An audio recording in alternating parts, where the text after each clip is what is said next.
While snorkeling on the Pride of Maui catamaran, we found a curious looking fish. Thinking that it was a scorpion fish or a lionfish and that it might be dangerous to our snorkelers, we brought it out of the water and took it over to the Ocean Center for discovery. A little bit about this fish. Well, hello, this is the Sargassum frogfish.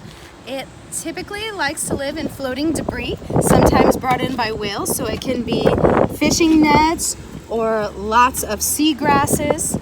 It's an opportunistic eater. Because the whales tend to bring in nets and sometimes are entangled, all of that floating debris that is dredged up comes with it. The frogfish will be found with that debris. And see, I'm mistaking him for maybe a scorpion or a lionfish because he has similar details. So if you do see one floating on the surface, you don't have to worry about them. No, you don't have to worry. They're not venomous. They don't have any spines in the same way. They have all that fringe for camouflage. Oh, that's great. So a little behind the scenes of the Maui Ocean Center. Welcome to our web lab. Oh, this is great. This is where we will take fish for quarantine in order to keep them safe and observe them for several days before we would relocate them or place them on exhibit. Okay. Oh, you have seahorses too. We do indeed have amazing. seahorses. We have two species. This is the larger of the two. Let me grab a net for this. Oh, guy. sure. This is our Sargassum frogfish. So sarcasm like the word? Sargassum. Oh, sargassum. Yes. Okay. Sargassum. It is also a type of grass. Now they do belong to the frogfish family, so they usually have 10 digits on their fins so they can ambulate.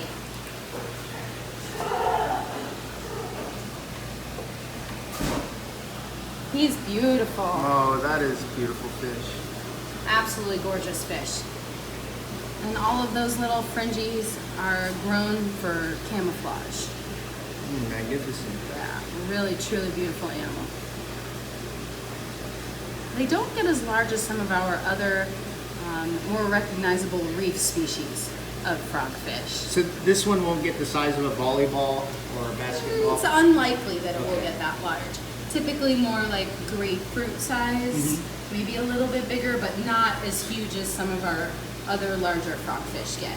Is this a fish and angler as well? Not in the Mostly same way. just feeds on the surface then. Its method is floating in the netting There you go. or in the grass and kind of Now he's back at swiftly checking it out. They are faster swimmers than the other species of frogfish. Yeah. Okay. Yeah. He was trying to get away when we were. Yeah, he's quick Catching and he them. can catch prey pretty well. Has a better control of buoyancy than the other frogfish tend to Okay. walk a little. Interesting animal. They are gorgeous. And one that you don't get to regularly see because of its normal habitat. So whale season is the perfect time. So most likely you'll spot these during whale season, and when whale season leaves, you most likely probably won't see Correct. them. Oh, amazing. Correct.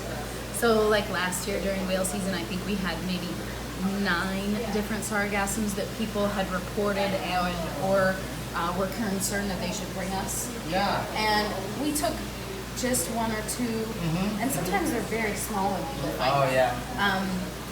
But typically we'll say as long as they are free floating and they're not entangled, leave them be. Oh.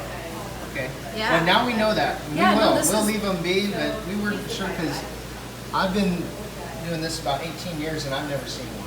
Or Yeah, noticed it. So it's unusual. This is pretty cool. And like I said, it's a lot more common during whale season. And they're beautiful. It's a great learning opportunity, especially for all of your guests on the boat. Go ahead. So from here, our curator will decide whether we want to keep the sargassum or drive it out in the boat and re-release it. Okay. If it does stay here, we'll make sure that it's comfortable and we'll feed it live small fish as well. So it has a chance to do that hunting and eating in the same Yeah. way that it does out in the wild. Great.